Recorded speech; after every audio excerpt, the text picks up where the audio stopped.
नमस्कार दोस्तों, स्वागत है आप सभी का हमारे इस YouTube चैनल पंडिताइन चाची में। तो दोस्तों, आज हम आपके लिए लेकर आए हैं भाई दूज की कथा। एक बुढ़िया थी, उसके 7 बेटे थे, एक बेटी थी। बेटी की शादी हो चुकी थी। जब भी उसके बेटे की शादी होती, फेरों के समय एक नाग आता और उसके बेटों को डस लेता था। बेटा वहीं खत्म हो जाता और बहू विधवा। इस तरह उसके 6 बेटे मर गए। 7वीं की शादी होनी बाकी थी। इस तरह अपने बेटों के मर जाने के दुख से बुढ़िया रो रो कर अंधी हो गई थी। भाई दूज आने को हुई तो भाई ने कहा कि मैं अपनी बहन से तिलक कराने जाऊंगा। माँ ने कहा ठीक है बेटा, जल्दी लौट आना और अपना ध्यान रखना। उधर जब बहन को पता चला कि उसका भाई आ रहा है तो खुशी से पागल होकर पड़ोसन के पास गई और पूछने लगी कि सबसे प्यारा भाई मेरा घर आ रहा है तो हम क्या बनाएं। पड़ोसन उसकी खुशी को देखकर जल भुन गई और कहने लगी, दूध से रसोई ले, घी में चावल पका।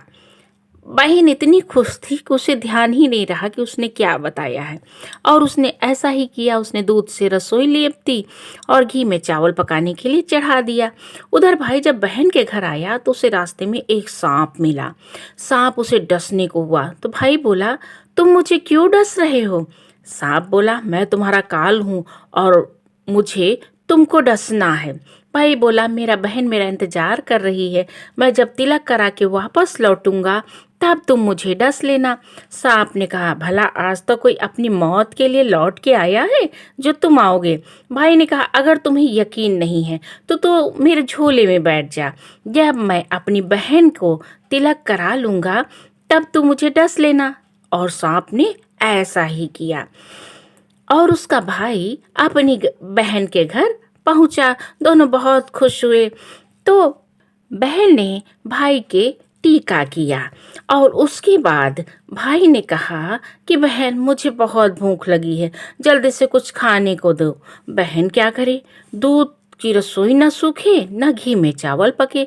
भाई ने पूछा, बहन इतनी देर क्यों लग रही है, तू क्या पका रही?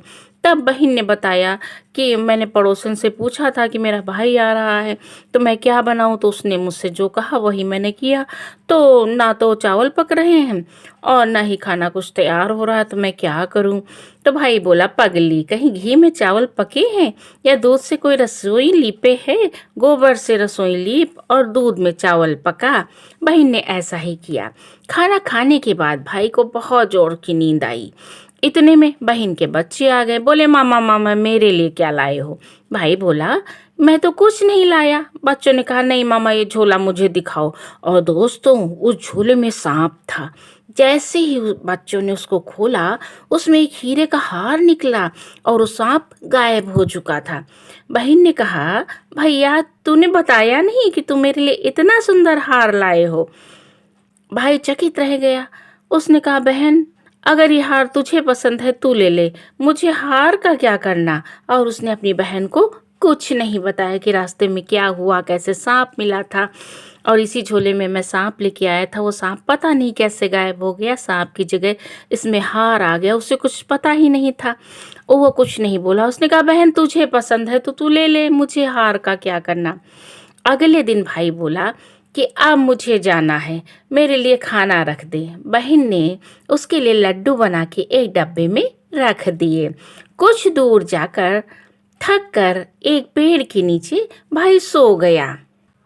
उधर बहन के जब बच्चों को भूख लगी तो माँ से कहा कि माँ मुझे खाना दो। माँ ने कहा, खाना बनने में अभी देर है। तो बच्चे बोले कि जो मामा के लिए रखा था वही हमें दे दो।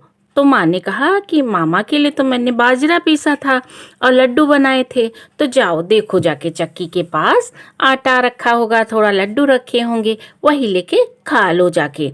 बच्चे जब चक्की के पास गए तो वहां देखा कि सांप की हड्डियां पड़ी हुई हैं और बच्चे लौट के माँ के पास आए और बताया कि माँ वहां पर तो ना तो लड्डू है ना तो आटा है, कुछ भी नहीं, वहां सांप की हड्डियां पड़ी हुई हैं। तो दोस्तों, वो बहन दौड़ती हुई बावली सी होती हुई अपने भाई के पीछे भागी। रास्ते भर लोगों से पूछती कि किसी ने मेरा गैल बटोई देखा है, किसी ने मेरा बावड़ा भाई देखा है? तब एक ने बताया, कोई लेटा तो है खूब दूर एक पेड़ के नीचे, देख लो कहीं वही भाई तो नहीं है। और भागी भागी पेड़ के नीचे पहुंची।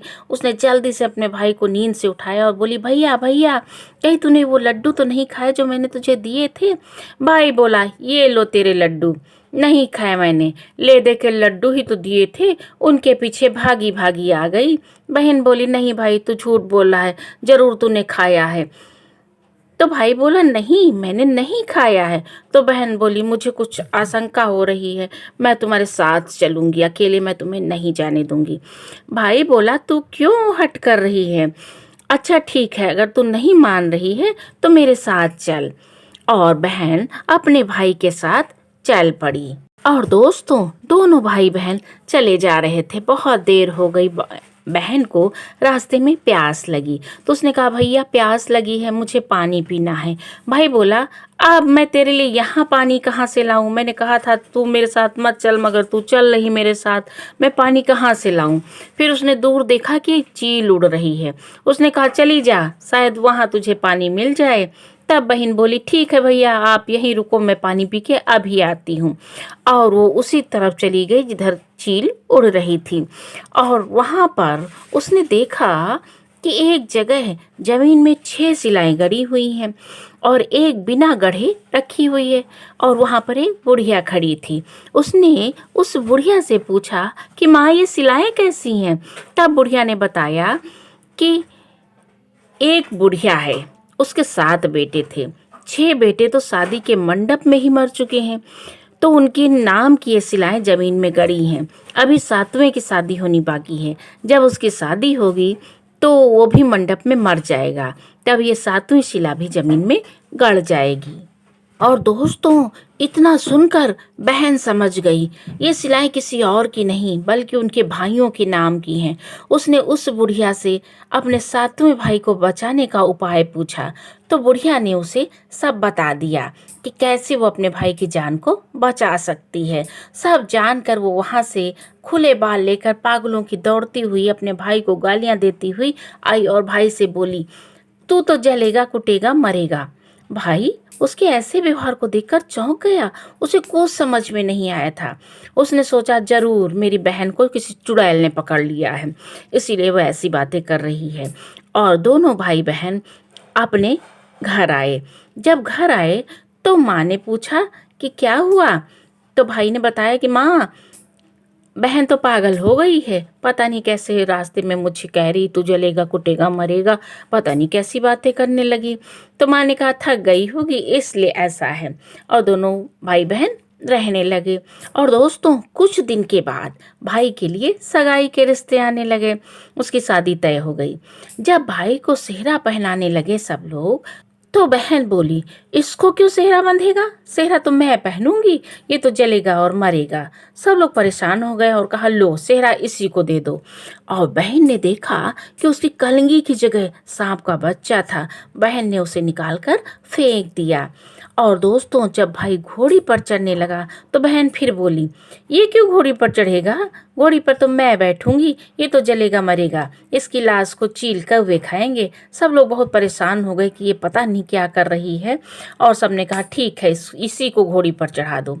और वो घोड़ी पर चढ़ के चल पड़ी। अब जब बारात चलने को हुई तब बहन बोली, ये क्यों दरवाजे से निकलेगा? ये तो पीछे के रास्ते से जाएगा, दरवाजे से तो मैं निकलूंगी। और दोस्तों, जब वो दरवाजे के नीचे से जा रही थी तो दरवाजा अचानक गिरने लगा। बहन ने एक ईंट उठाकर अपनी चुनरी में रख ली। दरवाजा वहीं रुक गया। सब लोगों को बड़ा अचंभा हुआ। और रास्ते में एक जगह बारात रुकी तो भाई को पीपल के पेड़ के नीचे खड़ा कर दिया गया। तो बहन कहने लगी, ये क्यों छाँव में खड़ा होगा? ये तो धूप में खड़ा होगा, छाँव में तो मैं खड़ी होंगी। जैसे ही पेड़ के नीचे खड़ी हुई, पेड़ गिरने लगा। बहन ने एक पत्ता तोड़कर अपनी चुनरी में रख लिया। पेड़ वहीं रुक गया। अब तो सबको विश्वास होगा कि ये बावली कोई जादू तो ना सीख के आई है, जो बार बार अपने भाई की रक्षा कर रही है। ऐसा करते करते फेरों का समय आ गया। जब दुल्हन आई तो उसने दुल्हन के कान में कहा कि अब तक तो मैंने तेरे पति को बचा लिया, अब तू ही अपने पति को और अपने साथ ही अपने मरे हुए जेठों को बचा सकती है। और दोस्तों, जब फेरे का समय आया तो नाग स्वयं वहां आया और जैसे ही दूल्हे को डसने को हुआ, दुल्हन ने उसे एक लोटे में भर के ऊपर से प्लेट से बंद कर दिया। और थोड़ी देर के बाद नागिन लहर लहर करती आई, दुल्हन से बोली, तू मेरे पति को छोड़। दुल्हन बोली, पहले तू मेरा पति छोड़। नागिन ने कहा, ठीक है, मैंने तेरा पति छोड़ा। तो दुल्हन बोली, ऐसे नहीं, 3 बार बोल। नागिन ने 3 बार बोला। फिर बोली, अब मेरे पति को छोड़। दुल्हन बोली, एक मेरे पति से क्या होगा, हंसने बोलने के लिए जेठ भी तो होना चाहिए, एक जेठ को छोड़। नागिन ने उसके भी प्राण छोड़ दिए। फिर दुल्हन ने कहा, एक जेठ से लड़ाई हो गई तो एक और जेठ छोड़। वो विदेश चला गया तो तीसरा जेठ भी छोड़। इस तरह एक एक करके दुल्हन ने अपने 6 जेठों को जीवित करा लिया और नाग को छोड़ दिया। घर रो रो के बुढ़िया का बुरा हाल था कि अब तो मेरा 7वां बेटा भी बाकी बेटों की तरह मर जाएगा।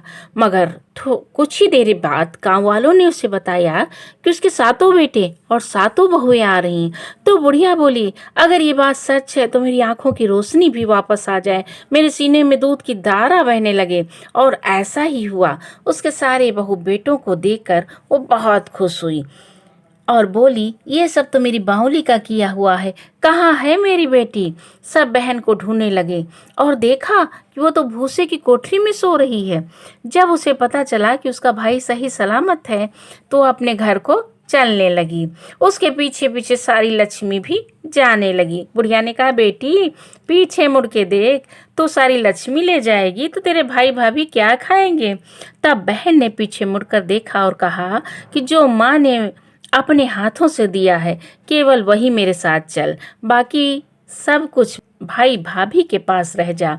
इस तरह एक बहन ने अपने भाई की रक्षा की। और दोस्तों, जिस दिन ये घटना हुई उस दिन भाई दूज था और बहन ने अपने भाई की रक्षा की।